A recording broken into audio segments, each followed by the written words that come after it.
Aujourd'hui, gros duel entre le Galaxy S9 et l'iPhone XS. Normalement, pour faire ces duels, j'utilise mes engins de torture pour mettre les deux smartphones. Mais j'ai trouvé beaucoup mieux aujourd'hui.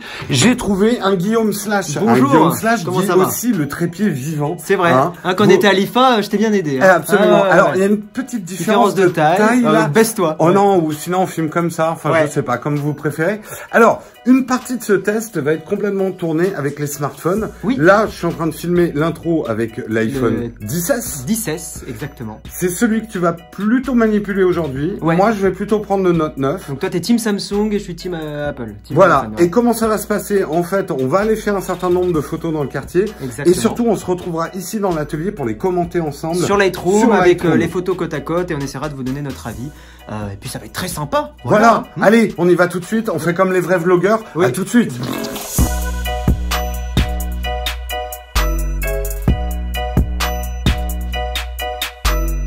Juste pour vous préciser un petit peu les conditions du test qu'on va faire aujourd'hui, on va faire d'abord quelques tests hyper techniques ici, dans l'atelier. Précision quand même, on utilise un Galaxy Note 9, mais c'est la même chose que le Galaxy S9.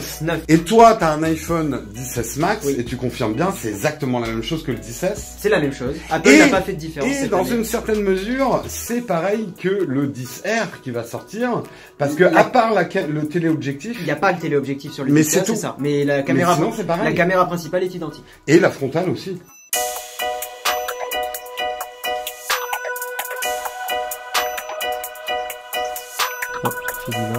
Ouais, c'est toujours très rapide. Hein. Oh putain, il est méga rapide. Hein. Waouh. Oui, Samsung, il m'a permis. Ah ouais. Tu nous vois encore, Karina? Ouais. On a quand même un léger faisceau de lumière qui passe là, mais ça va rendre la photo intéressante justement. Bon, Guillaume. Ouais. Hein? Ouais. On va ailleurs? Eh ben oui, on se casse et on va faire des vidéos plus loin. Et des photos aussi. Et des photos. Et ben tout. On fait tout. Caméra 1. Caméra 2. Et tu vois, hein, finalement, c'est quand même à peu près la même. Même on a le même crop factor. On a le même crop factor. Hein. Là, on a le Note 9. Et là, on a l'iPhone 10S. 10S. Mais garde bien appuyé parce que justement, on va voir un petit peu hein, en vlogging, qu'est-ce que ça donne. Ça va bien, l'atelier. Voilà. J'ai une vie stable. C'est vrai. Petit peu comme un peu comme la stabilisation. Exactement. Bonjour. Quoique les deux ont l'air de se tenir. Je rappelle qu'on est toujours en 1080. Toi, alors tu le tiens à deux mains parce que moi, je le tenais à une main. Mais attends. Bah ouais, non, il faut que ça soit cohérent. C'est de la triche. Regarde, Karina devient de plus en plus petite derrière. Elle est toute petite. Et nous, on va se prendre un mur là. Ouais. Enfin. Oui, bon, d'accord, j'avais oublié mon...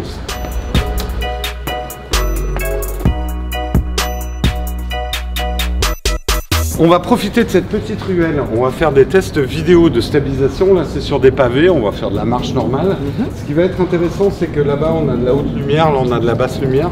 On a à peu près la même longueur focale, hein, toujours. Putain. T'es relou. Merde, ça a arrêté, ça a planté. Elle a bien fait, moi, ça a pas planté. Puis en flagrant délit d'assassinat de la concurrence. Mais non, mais le Note 9, il est meilleur.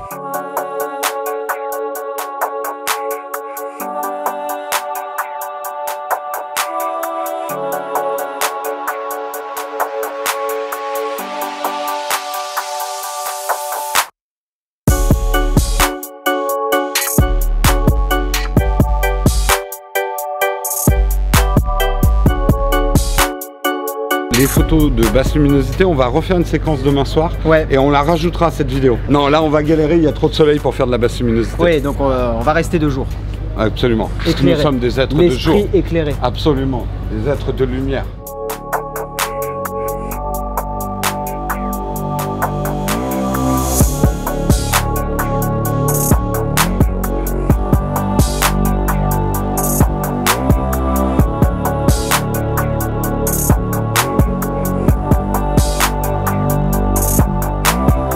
Bon, on va aller voir tout ça à l'atelier sur l'ordinateur, sur Lightroom. On va avoir une bonne idée des qualités optiques de capteur et de traitement de l'image avec ce qu'on a récolté. Hein. Puis t'es là qu'une demi-journée, donc faut qu'on on carbure. Allez, c'est parti. C'est parti. Tu l'as, dis-moi que tu l'as.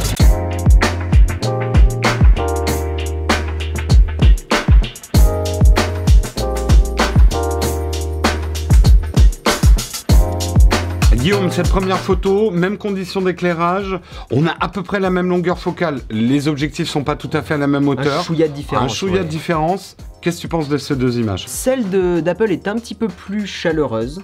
Ça se voit direct, hein, la température est voilà, un petit peu plus boostée. Sur l'iPhone 10, on restait dans des couleurs assez modestes. C'est vrai. Là, on a presque l'impression qu'ils ont échangé leurs ingénieurs. Oui, c'est vrai que ouais. Chez Samsung, on se veut de plus en plus modeste avec les couleurs, presque trop. Mais par contre, sur l'écran, on a plus l'impression que... Enfin, l'écran... Alors, c'est ça le problème, en fait. Ouais. C'est que sur les Samsung, les écrans boostent tellement les couleurs. J'ai eu exactement le même problème avec quand j'ai testé le Galaxy S9. Les photos étaient calibrées pour être très flatteuses sur l'écran. Ouais. Mais une fois qu'on les ouvre dans Lightroom, elle manque de pêche. Ouais, non, elle a des bandades, n'exagérons rien. Là, il suffit. Là, honnêtement, tu fais une petite correction couleur, c'est bon, oui, fais ce que tu veux. Regardez les nuances très pastel qu'on a ici. Sur l'iPhone. Elles ont complètement disparu. Elles ont disparu, mais totalement. On a une plage dynamique et une gestion des couleurs qui est quand même meilleure sur l'iPhone. Je suis d'accord. Ce qu'on peut remarquer sur cette image, par contre, on est moins net. Hein. Il y a un piqué qui est moins bon. Il y a un piqué légèrement artificiel sur les Samsung. Ouais. Mais quand même, il est quand même moins bon, on le voit hein, là sur X-Rite. T'as la sensation que la photo de l'iPhone est un petit peu plus floue. Regardez la manche, enfin le bras. Et c'est là où la plage dynamique est mieux gérée sur l'iPhone, c'est que le bras est pas cramé. Passons à de la basse luminosité. Alors là, je suis à peu près sûr du résultat. En théorie, Samsung est un peu meilleur hein, depuis. En tout cas, Samsung fait remonter de la lumière. C'est leur parti pris de traitement de l'image. On va regarder ça tout de suite. Pour le coup, on a un peu la situation inverse quand c'était bien éclairé, c'est-à-dire que c'est plus chaleureux sur le Samsung et c'est un peu plus froid sur l'iPhone, donc c'est assez bizarre encore une fois qu'il y ait cette différence de traitement. Là, je préfère celle du Samsung personnellement. Mais elle est pas flagrante. Enfin, je m'attendais à quelque chose de beaucoup plus lumineux. Chapeau Apple sur la gestion du bruit parce que en ISO on est on a 1600 et là on est à 800 ISO. C'est délirant. Zoom un peu sur le fond. On va zoomer sur le fond noir pour voir un peu le bruit. Mais là au niveau où on est, c'est pas choquant. Hein. Zoomons beaucoup. Et ben je trouve le bruit mieux géré sur l'iPhone que sur le Samsung. Et pourtant, alors que c'est x2 en ISO. On est ISO 800 là. Hein. La photo sur iPhone est peut-être, je trouve, un peu meilleure parce que la température se rattrape. Alors qui gère le mieux le bruit numérique? Les deux, le Samsung est excellent en gestion de bruit. Hein. Apple avait du retard là-dessus. Moi, ce que j'aime bien cette année chez Apple, c'est qu'ils ont rattrapé leur retard. Mais j'avais été très impressionné par la gestion du bruit. Là, on le voit. Mal, hein, c'est vraiment pas mal. On est à 1000 ISO quand même, 1000 et 1600 ISO. C'est des grosses valeurs pour des smartphones. Hein. C'est pas de la super basse luminosité. On avait quand même du soleil qui arrivait derrière. Il faudrait vraiment qu'on regarde sur des photos en très basse luminosité. À mon avis, la Samsung est bien meilleure là-dessus. Ouais.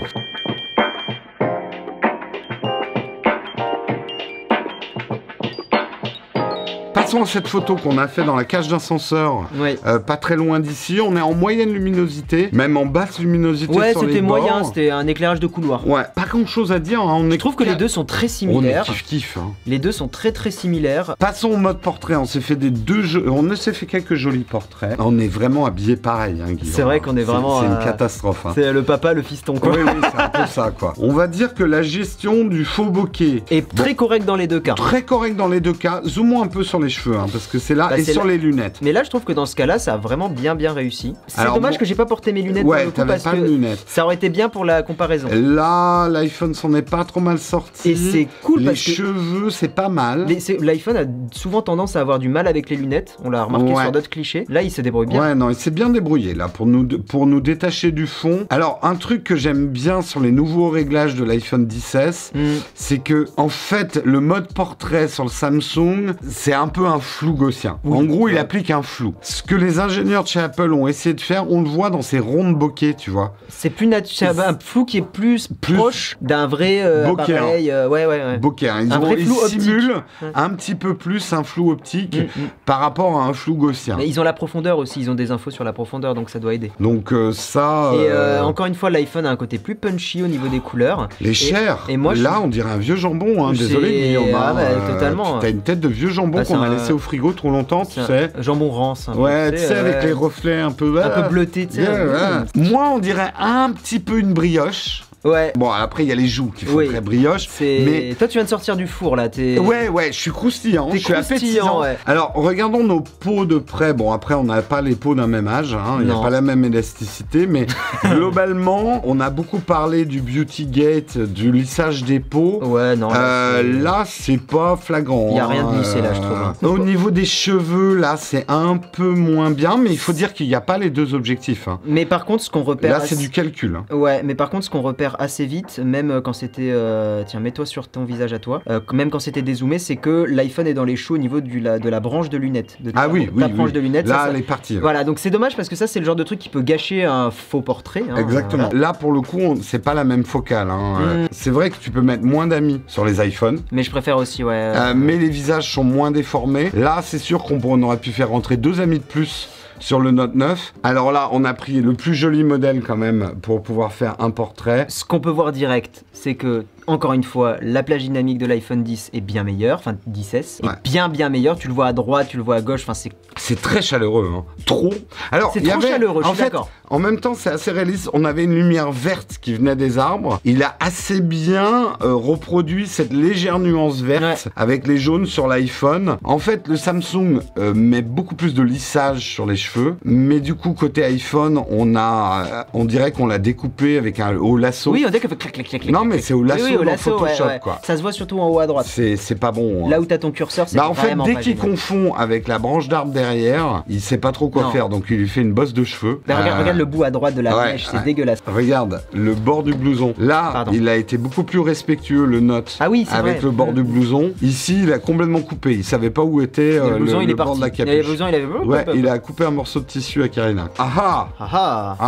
Grande différence au niveau du traitement. Alors, les deux sont HDR. Ce qui se voit tout de suite, c'est les nuages blancs. Hein. On a plus de nuances côté iPhone dans les nuages. Par contre, je trouve qu'on a plus de luminosité dans les feuilles, plus de nuances. En fait, les basses luminosités sont pas mal dans le... Après, est-ce qu'on perd pas des infos ici? Tu vois qu'on a quand même sur l'iPhone. Je te laisse zoomer. J'ai l'impression que la plage dynamique, encore une fois, est un peu mieux gérée chez Apple. Surtout le Smart HDR, je pense. Parce que là c'est le HDR qui va prendre le relais sur la plage dynamique. Attends, bouge pas. Tu vois, regarde, rien que dans le trou, on voit que c'est cramé dans le Samsung et que il a des infos. Il y a des feuilles. Ces feuilles-là, on les voit sur l'iPhone, on les voit pas sur Samsung. Ouais, donc sur ce point-là, il est au-dessus. Ah ouais, là, la différence est flagrante entre les deux, hein, du traitement de l'image. Là, on voit bien, spontanément, je suis sûr que tu montres la photo à quelqu'un, il va dire « Waouh, Samsung, ça pète ». Pourquoi? Il y a plus de contraste. Plus de netteté, je pense aussi. Plus de netteté, contraste. Contraste, plutôt. C'est encore un problème de contraste. Regarde, on va zoomer sur une fleur. Moi, je trouve qu'au niveau du piqué, on est vraiment pas mal sur les deux. Hein. Ouais, non, mais les deux photos sont comme les noirs sont plus profonds côté Samsung, on a l'impression... Mais, si on y regarde, non pas dans le détail, ici, je pars dans des blancs brûlés. Blancs brûlés, totalement. Là, j'ai un petit peu plus de nuances. Ici, les noirs sont un tout petit peu ternes côté iPhone. Mais au moins, ça se corrige sur l'iPhone. Alors que là, je peux pas récupérer des infos que je n'aurais... Totalement, qu'on a perdu. Alors, là, on est dans du HDR pur.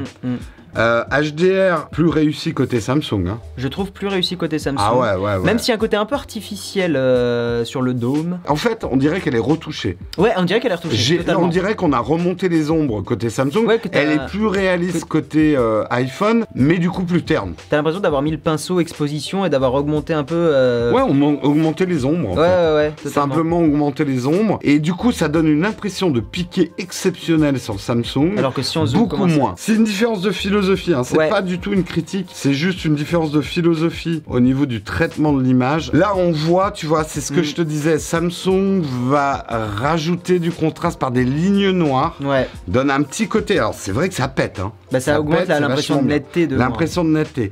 Sur l'iPhone, on n'a pas ce traitement-là. Pour ce genre de photo, le rendu est bien meilleur sur le Samsung. Ce qu'on remarque un petit peu aussi sur Samsung, alors peut-être je me trompe, mais c'est qu'il y a un peu d'aberration chromatique sur le bord, non? Il n'y a pas des couleurs qui partent un peu... si, parce que forcément, comme ils mettent ces fameux filets noirs...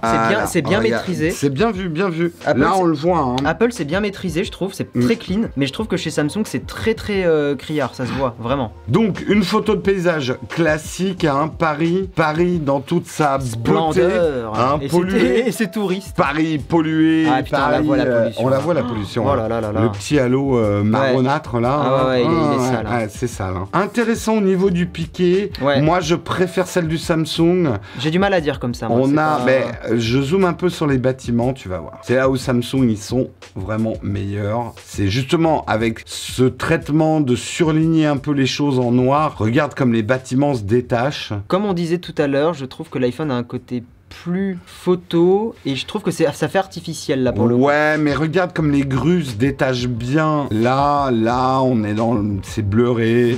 Ouais, c'est vraiment... Là, c'est une question de goût. Hein.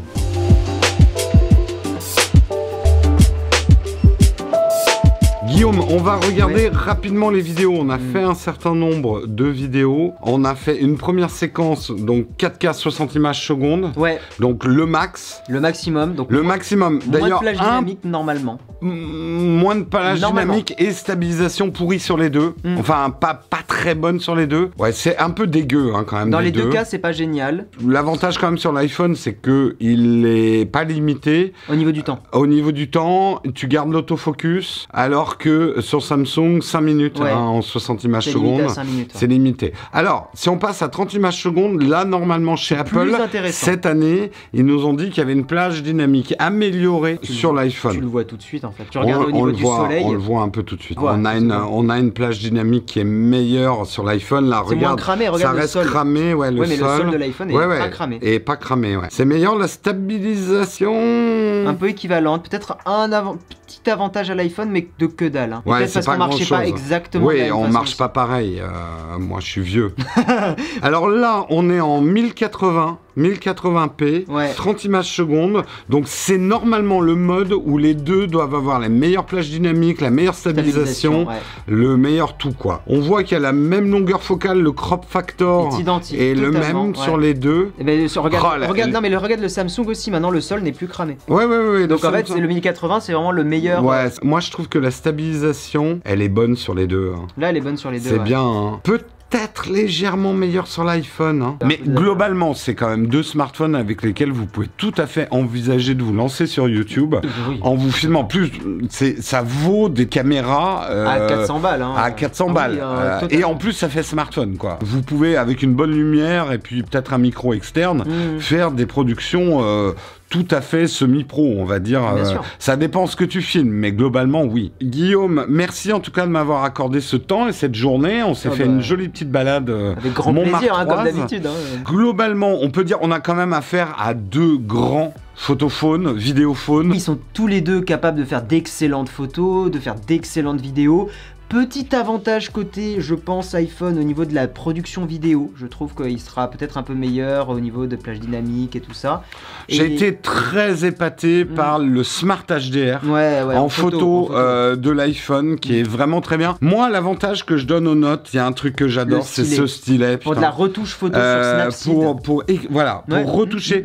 Quelqu'un qui veut un super photophone pour poster direct sur Instagram, moi je conseille vraiment le Note 9. L'iPhone a un côté intuitif, un peu plus simple, prise de tête, moins prise. Personnellement, j'ai plus de plaisir à faire des photos avec un iPhone qu'avec un Samsung. Ça vient du fait que quand on ouvre l'appareil photo sur la série des Samsung, l'interface est chargée, vraiment, je la trouve très chargée. Il y a des terminologies qui sont pas forcément claires, genre mise au point direct. Tu sais, en plus, ça veut pas dire mode portrait. Tu vois, c'est un peu donc je trouve qu'il y a un peu d'effort à faire de ce côté-là. En termes d'écosystème, gros avantage pour moi à l'iPhone. Je trouve qu'il y a plus d'applis iOS pour la photo. Et de meilleure qualité, un peu plus pro, enfin notamment peu plus cher. Alid est une super appli en ce moment pour faire de la photo, très à la mode. Mais il lui manque le stylet, quoi, pour qu'il soit parfait, ça serait vraiment bien. Hein. Donc globalement, dites-nous aussi ce que vous avez pensé de ce test. Quelle photo vous avez préférée, de quel smartphone évidemment. Exactement. C'était absolument pas un test scientifique, on s'est vraiment baladé. Oui, mais est-ce qu'au final, c'est pas plus mal de temps en temps de faire des tests comme ça? Parce que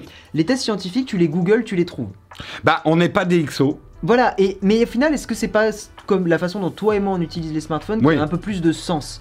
C'est important d'avoir des tests labo pour vraiment déterminer lequel est objectivement le meilleur. C'est pour ça que d'ailleurs le score DxO, parlons un petit peu de la concurrence. Par exemple le P20, moi je ne doute pas que c'est un magnifique, je l'ai pas testé personnellement le P20, c'est un magnifique photophone, il a un meilleur score sur DxO. Est-ce que ça veut dire que c'est un meilleur photophone? En fait ça dépend du rapport que vous avez aussi avec votre... Le feeling c'est un truc important que DxO ne peut pas noter. Je continue à préférer le Note 9 au niveau photo. Pareil. Je trouve que même s'il faut les retoucher un petit peu derrière pour ramener un petit peu de couleur et ce genre de choses, même si le piqué est un tout petit peu artificiel, j'ai tendance à préférer. Sauf quand même qu'avec le HDR qui se débrouille super bien, il a rattrapé beaucoup de retard. Il a rattrapé beaucoup de retard. C'est vrai qu'à l'époque du 10, l'iPhone 10 versus le Samsung Galaxy S9, là je donnais un avantage clair et net à Samsung. Ah mais bien sûr. Un peu moins maintenant. Ouais, un peu moins. Un petit peu moins. En vidéo, c'est toujours l'iPhone. Ouais. Même si c'est bien, hein. Non mais même pour la limite d'enregistrement de temps, enfin rien que pour ce genre de choses. Et je peux te dire qu'il chauffe énormément. Au bout de 5 minutes, 4K, 60 images secondes, ça chauffe beaucoup. Alors que ouais, l'iPhone est... Vous serez déçu avec aucun des deux, donc après c'est aussi une question, est-ce que vous préférez iOS, est-ce que vous préférez Android? Mais si vous regardez cette vidéo, c'est que vous êtes a priori intéressé par l'un ou l'autre, que vous hésitez. Donc voilà, nous l'objectif c'est de donner un peu notre ressenti à nous et puis on espère que ça vous aura aidé. Il y a le Pixel 3 qui arrive bientôt, ça sera intéressant aussi de voir parce que Google fait très fort dans la photo informatisée. Ah, il est très ce qu'on appelle la photo informatisée, ils sont très bons. Si vous avez aimé cette vidéo, n'oubliez pas vos petits pouces, plein de pouces. N'oubliez pas également que vous pouvez soutenir la chaîne si vous aimez la chaîne et voulez aider la chaîne à continuer. Vous nous aidez sur Tipeee. Ouais, dans la description, tous les liens. Sur Utip. Et sur YouTube. T'as vu, j'ai un signe pour les 3 trucs. Non, mais ça évolue, c'est bien. Merci Guillaume. Avec grand plaisir. On se retrouve très bientôt. La chaîne de Guillaume. Alors sur ma chaîne, il y aura une vidéo sur un petit bilan déjà à 2 semaines de l'Apple Watch. Oui, je sais, je suis ridicule avec 2 Apple Watch, mais c'est parce que je les teste. Ouais. Non, voilà, donc il y aura un petit bilan 2 semaines après l'utilisation, donc n'hésitez pas à venir voir. Les 2 inspecteurs gadgets avec leur talkie-walkie. Il faut que tu t'abonnes. À bientôt. Ciao tout le monde. Ciao, merci à tous.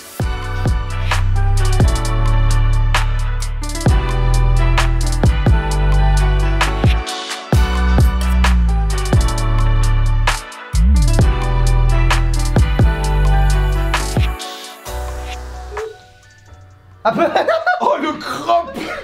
Oh t'as vu le crop. Ah là là, on dirait des jumeaux. Ce qui est marrant, avec la même sacoche. T'as le petit format. La grande sacoche Peak Design. Ouais. Voilà, vous voyez les Sling 5 litres. Salut. Peak Design. Peak Design. 10 litres, 5 litres. Exactement. À tout de suite. Alors, c'est lissé quand même. Hein. Là c'est lisse. Hein. C'est lycée de Versailles. Hein. Sauvez-moi. Putain, j'ai réussi à planter un iPhone. Bon, alors. C'est moi, je suis trop belle en fait. Oh la meuf. Je te pensais humble et tout. On va filmer. Du tout, ouais, forcément. mais je vais te la faire, Oh, tu l'as fait. Bon bah je suis triste. C'est le seul à le faire. C'est tristesse. Alors, le Guillaume, c'est un bon trépied, mais de voyage, hein. Pas assez grand.